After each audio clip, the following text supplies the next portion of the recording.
Assalamualaikum warahmatullahi wabarakatuh. Nama saya Arik Rifki Alganimtakin dengan NIM 2007687. Di sini saya akan mempresentasikan bahasan soal mengenai analisis dari materi nasionalisme. Soal yang pertama adalah, dalam kondisi seperti ini, apa saja tujuan bersama yang mengikat kita sebagai satu bangsa dan yang membuat kita merasa perlu untuk mempertahankan nasionalisme Indonesia? Dalam kondisi seperti ini, tujuan bersama yang harus kita lakukan untuk mengikat kita sebagai satu bangsa adalah rasa kepemilikan identitas sebagai bangsa Indonesia. Jika kita melihat seluruh kompleksitas permasalahan yang selalu terjadi di Indonesia, seperti perselisihan, politik, ras, agama, budaya, bahkan sampai kesehatan seperti kondisi pandemik seperti ini, hal yang harus ditingkatkan adalah rasa kebersamaan dan rasa pengakuan atas identitas yang sama, yaitu bangsa Indonesia.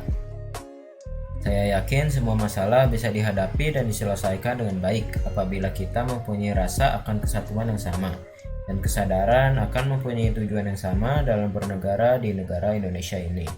Hal lain yang bisa mengikat kita sebagai satu bangsa adalah ideologi dan juga rasa nasionalisme. Ideologi ini adalah pandangan yang sangat penting untuk diterapkan di suatu negara, tak terkecuali negara Indonesia. Ideologi Pancasila menjadi pilihan atau ciptaan para founding fathers untuk membangun sebuah negara Indonesia. Rasa nasionalisme pun akan sangat berpengaruh dan berperan penting untuk semua rakyat Indonesia agar berpandangan Pancasila dan mempunyai ideologi yang sama dalam bernegara. Dengan segala permasalahan yang kini timbul, niscaya hal-hal yang membuat kita mengikat sebagai suatu bangsa akan sangat diperlukan. Serangan perpecahan dari luar pun akan bisa kita hindari apabila kita memiliki rasa nasionalisme yang tinggi. Begitupun dengan perbedaan yang sangat banyak yang menjadi ciri khas Indonesia. Maka untuk mempersatukannya dibutuhkan rasa nasionalisme dan rasa akan kesatuan yang tinggi. Di sektor kepariwisata juga misalnya, jika kita mempunyai rasa nasionalisme yang baik, maka ini bisa menjadi manfaat untuk perkembangan kepariwisataan di Indonesia. Lalu soal nomor 2 adalah, nilai-nilai apakah yang dapat mendukung tercapainya tujuan bersama? Ada beberapa nilai yang bisa mendorong tercapainya tujuan bersama, yaitu yang pertama adalah nilai kebersamaan dan kesatuan, nilai kebinekaan, nilai integritas yang kuat, dan nilai nasionalisme. Nilai kebinekaan misalnya, Indonesia itu kan sudah dikenal memiliki berbagai macam budaya dan berbagai macam suku yang dimiliki oleh Indonesia, dibarengi dengan kondisi geografis yang sangat luas dan yang berbentuk kepulauan. Maka hal-hal yang mempersatukan seperti kebinekaan tunggal ika atau berbeda-beda tetapi tetap satu jua akan sangat berpengaruh untuk tercapainya tujuan bersama.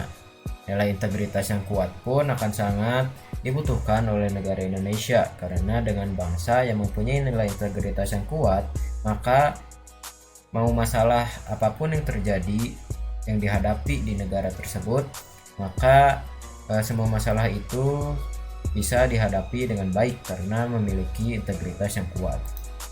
Lalu yang soal selanjutnya adalah, bagaimana formula nasionalisme yang relevan dalam konteks transnasionalisme dan kewarganegaraan global. Transnasionalisme itu sendiri adalah sebuah fenomena sosial dan agenda penelitian ilmiah yang muncul karena manusia semakin saling terhubung dan batasan ekonomi dan sosial antar negara semakin kabur. Atau juga biasanya transnasional adalah rasa cinta nasionalisme yang tidak hanya untuk satu negara saja, atau biasa disebut dengan kewarganegaraan ganda. Formula nasionalisme yang baik dalam konteks transnasionalisme adalah dengan terus menanamkan jiwa nasionalismenya terhadap ideologi. Dengan begitu mereka tidak melupakan identitas negara asalnya. Lalu yang keempat adalah, bagaimana memahami berbagai perubahan dan evolusi makna nasionalisme. Dengan perkembangan kehidupan berbangsa dan bernegara ini, makna dari nasionalisme pun ikut luntur. Mungkin juga bisa dikarenakan karena hampir semua negara sudah jarang lagi bertikai dalam hal militer atau peperangan secara langsung. Hal ini bisa membuat jiwa nasionalisme dan patriotisme mulai luntur. Maka dari itu, makna dari nasionalisme pun berubah seiring dengan kondisi perpolitikan di dunia. Banyak sekali kegiatan transnasionalisme yang memudarkan rasa nasionalisme. Maka dari itu, sebagai hasilnya, makna nasionalisme pun berubah dan berevolusi. Dengan begitu, kita harus menyikapinya dengan bijak. Segala evolusi tidak melulu menghasilkan sesuatu yang buruk, asalkan kita masih di batas wajar. Teruslah menanamkan jiwa nasionalisme dalam kehidupan kita, apalagi kita tinggal dan dilahirkan di dalam negara tersebut. Lalu yang kelima adalah, apakah kebijakan mengadopsi kewarganegaraan ganda atau beberapa kewarganegaraan bisa diterapkan di Indonesia tanpa mengurangi rasa nasionalisme bangsa ini? Untuk menjawab pertanyaan ini, mari kita lihat dari segi hukum terlebih dahulu. Menurut hukum mengenai kewarganegaraan di Indonesia, mempunyai kewarganegaraan ganda tidaklah diperbolehkan. Mereka harus memilih satu di antara dua negara tersebut, tidak bisa memilih keduanya. Namun untuk menjawab bisakah memiliki kewarganegaraan ganda tanpa mengurangi rasa nasionalisme, menurut saya bisa saja terjadi. Untuk menyikapi kasus ini, maka mereka yang mempunyai kewarganegaraan ganda harus menyesuaikan dengan negara yang mereka tinggali terlebih dahulu. Di mana ia berada, maka mereka harus menerapkan rasa nasionalismenya ke negara yang sedang ditinggali, begitupun sebaliknya. Lalu soal yang terakhir adalah, apakah elemen-elemen yang mengikat kita sebagai suatu bangsa dapat ditumbuhkan, dipelihara, dan diperkuat seiring dengan dinamika kehidupan berbangsa, bernegara, dan bermasyarakat? Menurut saya, ya. Seluruh elemen-elemen yang ada seperti ideologi Pancasila, Undang-Undang 1945, Bhinneka Tunggal Ika, dan lain-lain yang mengikat kita sebagai bangsa dari Negara Kesatuan Republik Indonesia akan terus bisa kita tumbuhkan, dipelihara, dan memperkuat kita sebagai suatu kesatuan bangsa yang utuh di tengah perkembangan dinamika kenegaraan dan berbangsa di zaman sekarang ini. Hanya saja perlu perhatian lebih untuk menerapkannya, agar perpecahan bisa ditinggalkan dan bangsa bisa terus terintegrasi satu sama lainnya. Sekian, terima kasih.